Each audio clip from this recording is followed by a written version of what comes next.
Hi. An introduction to me. Let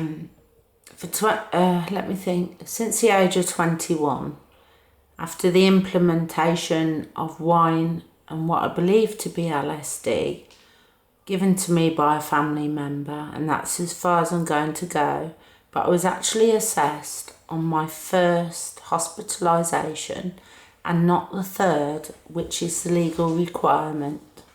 Say no more. I've had a diagnosis and I take the meds for it because 38 years ago I was assessed on tablets, we can call them that, or drugs mixed with wine implemented by a family member. Consequently, I hallucinated a terrible storm which no one need know about. I was there in the storm. It was horrific. I had shell shock, it was that bad. No more said. Diagnosed ever since. Credibility lost. I used to go in Tesco's and Asda and see baby clothes. It was that bad. I had to leave the shop in tears because I knew my credibility had took away. If I ever did have children, they would take my children away because of falsified illegal records. Now the doctor I have now, he has no whereabouts, he doesn't know. He's only referring to falsified records. So I understand he's between a rock and a hard place. I told him that.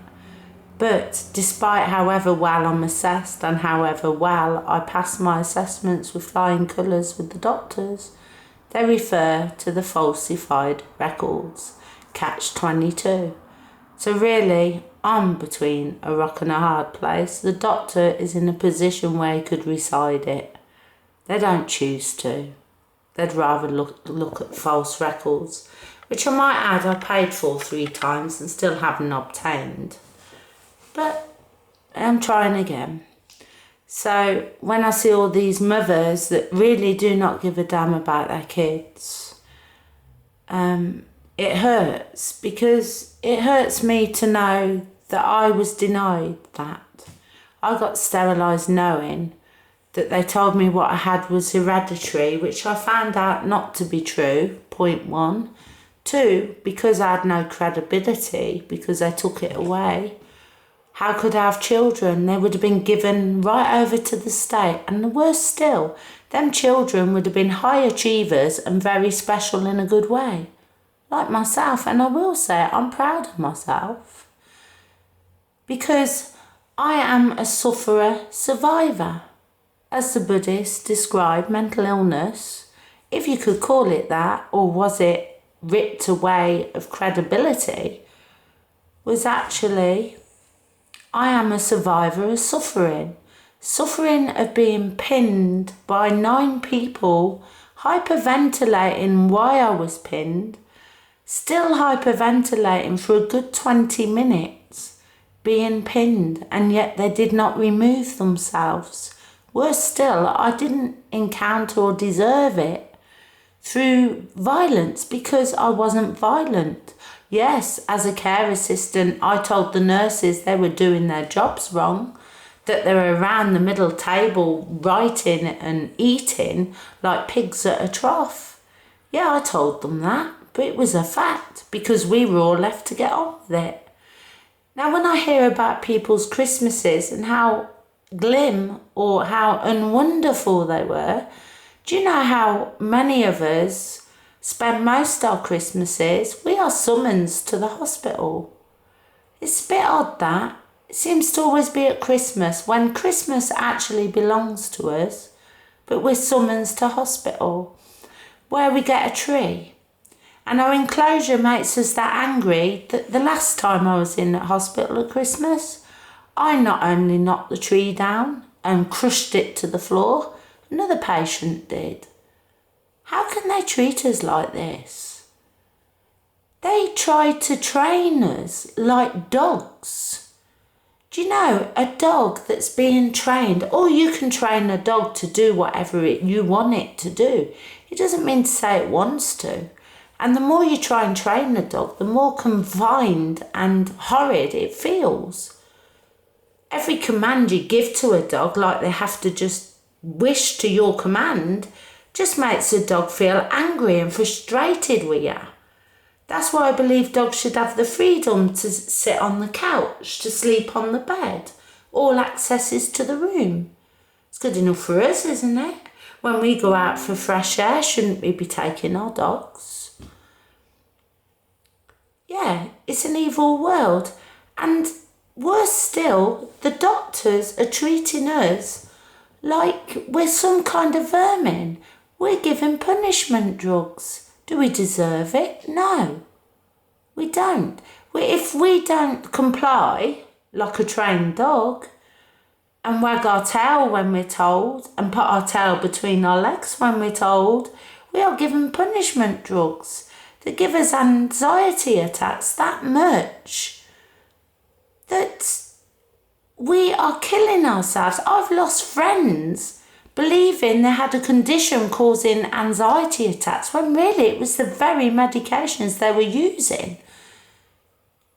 A less of a condition of the mental issue, but treated with more of a danger to that person than the original illness if they had it in the first place.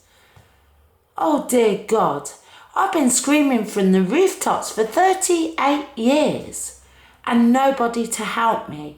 I'm still under a sectioning. Please tell me, what's justified about that? What is justified? When I am told to be quiet, and if I don't be quiet, I get summoned. Or if I don't take my drugs, I'll get summoned. Where's my human rights? Is anyone fighting for them? Because I don't see them. I'm fighting for everyone's else rights. And I'm a slave, a medical one. But you know what? Why I'm fighting for everyone else's rights? And I'm fighting for the rights of animals, not to be slaughtered in torturous ways, not to be whaled in Japan, dogs being butchered and killed for food in certain countries in an inhumane way. I fight for all that. I fight for the homeless. I fight for the poor. I fight for Africa. I fight for the endangered species. But who's fighting for my freedom? I haven't got any. I have no credibility. I have no freedom. When people comment about adulterous women, please take note. Some women are raped. Yes. When you try and get off the medications you're well and truly dependent on, and you go cold turkey, which I am forbidden to do, and you can imagine why, I'd be seeing UFOs. So what can I say, really? The medication is a must. It is a must because I know without it, I wouldn't want to be seeing UFOs through tripping of withdrawal. So it's an evil world, and why I'm fighting for anyone's rights, everyone's that I can think of and every creature I can think of, please, could somebody fight for mine now?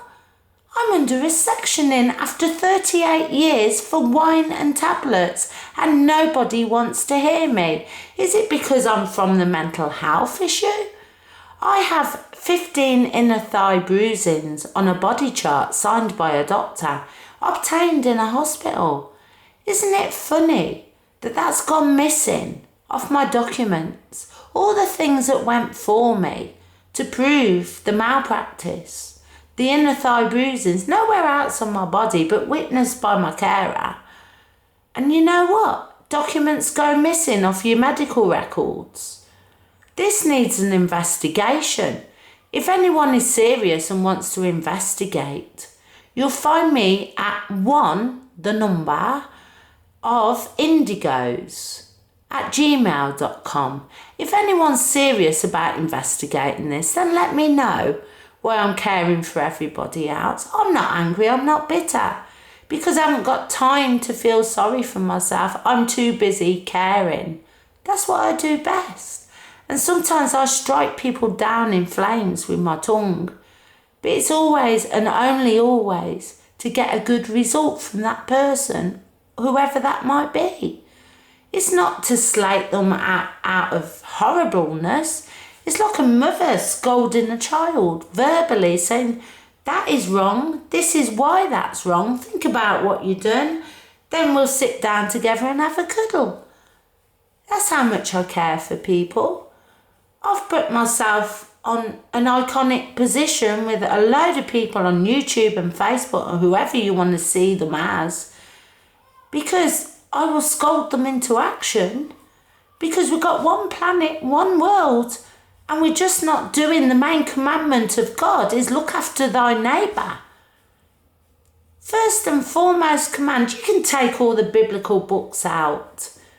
Love thy God with all thy heart and soul, and love thy neighbour as thyself. And you know what? I've been doing that for 38 years. But who's been loving thy neighbour for me and my carer, who are struggling so much? And a social worker doesn't give a hoot that all he does is tie me down with his lies on his documents. I don't get social work. I get a man that's trying to floor me. I'd love to give his name, but I'm too tempted, and it's not good to be tempted. I'm sorry. I love you all, but it's about time some people showed some compassion and realised some of us spend our Christmases in hospital, not through being ill, but maybe summons, and a Christmas tree, and a couple of nurses with some cheap gifts that have tried to scramble a few things together. I don't mean them all, but a couple. Scrambled a few things together for us because we had no visitors at Christmas. I'm isolated from my family. I haven't got one. My family threw me over. This is the consequences my sectioning. After all, my mum's minted. I'm poor. She never wanted me to obtain any source of her money. I'm the oldest child. Why wouldn't she have done that? And then my ex-husband had his reasons, the fact that I kept trying to leave him. And every time I tried to leave my ex-husband, I ended up summoned to the hospital on his command. How sick is that? They can't train us like dogs anymore. We're not tolerating it.